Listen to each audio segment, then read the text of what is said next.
हदा पीरल काॾे था वञो, सभु ख़ैर त आहे न। यार ॾस मिलियो आ त शहर में हिकु नओं जादूगर आयो आ, उन ॾे था वञूं। हदा पीरल पर तव्हां इन्हनि भोपन ऐं इन्हनि जादूगरनि ॾे छो था वञो? यार ॻाल्हि न पुछ, माइटनि मूं वारनि असां ते तावीज़ कयो आ। दुकान ते सफ़ा कमकारी कान्हे, कारोबार सॼो ठिप थी वियो आ ऐं हिननि मूं वारनि छोकिरनि खे किथे नौकरी नथी मिले।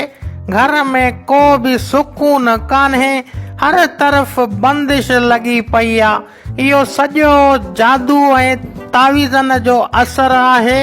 इन करे असीं वञूं था जादूगर ॾांहुं इन्हनि तावीज़नि जो असर ख़त्म कराइण लाइ। हदा पीरल कुझु अकल खां कम वठ। इहे जादूगर वॾा 2 नंबर हूंदा अथई, ख़्वामख़्वा पैसा छिले वेंदई। जादू बादू कुझ बि न अथई, सॼो तुंहिंजो वहम आ बाबा। इन्हनि जे पोयां भॼी तूं पंहिंजी दुनिया त तबाह कंदे ऐं आख़िरत बि तबाह थी वेंदई। यार छाजो वहम आ मूंखे ॾिसी नथो, इहो सिधो सौ जादू ऐं तावीज़नि जो असर आ।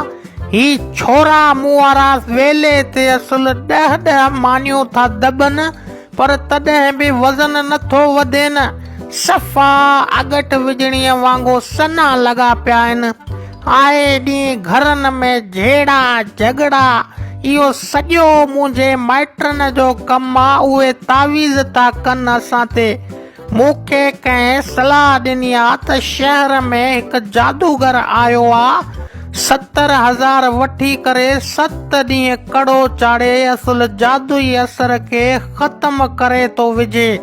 मां हाणे दोस्तनि खां पैसा उधार वठी आयो आहियां, परे थी त मां जादूगर ॾांहुं वञी पंहिंजो मसलो हल करायां बाबा। हदा पीरल सियाणो थी कुझु, इहे अॼुकल्ह जा जादूगर सभु फराड अथई। इन्हनि जे पोयां छो थो ज़ाया करी पैसा? बाबा जेकॾहिं इहे जादूगर एतिरा सचा हुजनि हा त अवाम सभ खां पहिरियां इमरान ख़ान ते तावीज़ कराए उन खे हुकूमत खां हेठि केराए छॾे आ। बाबा कंहिंजे चवण ते इन्हनि जादूगरनि पुठियां पंहिंजो ईमान ख़राब न कर। हिकु त तूं ग़रीब माण्हू, ॿियो वती तो इन्हनि बोपन जे पोयां पैसा ज़ाया कंदो। सियाणो थी असुल अॼु खां वठी निमाज़ पढ़णु शुरू करे छॾ, तुंहिंजा सभु मसला हल थी वेंदा। यार चवीं सही तो पियो, जेकर अॼु तूं मूंसां न मिली हा त शायदि मां बि इन्हनि भोपन पुठियां भॼी भॼी पंहिंजी आख़िरत तबाह करे छॾां हा। बाबा अॼुकल्ह जा माण्हू अहिड़ा बदगुमान अथई जो पेट में सूर पवनि तो चवनि था के तावीज़ कयो आ। कन में सूर आ या हल्को बुखार थिए तो चवनि था के माइटनि तावीज़ कया आहिनि। बाबा इन्हनि तावीज़नि कूड़नि ते केतिरो एतबार कजे। मां त अॼु वञा थो पंहिंजे घर में वञी निमाज़ पढ़ांसि तो ऐं अल्लाह खे वञी यादि तो कयां। पाण ई मौला सभु मसला हल करे छॾींदो।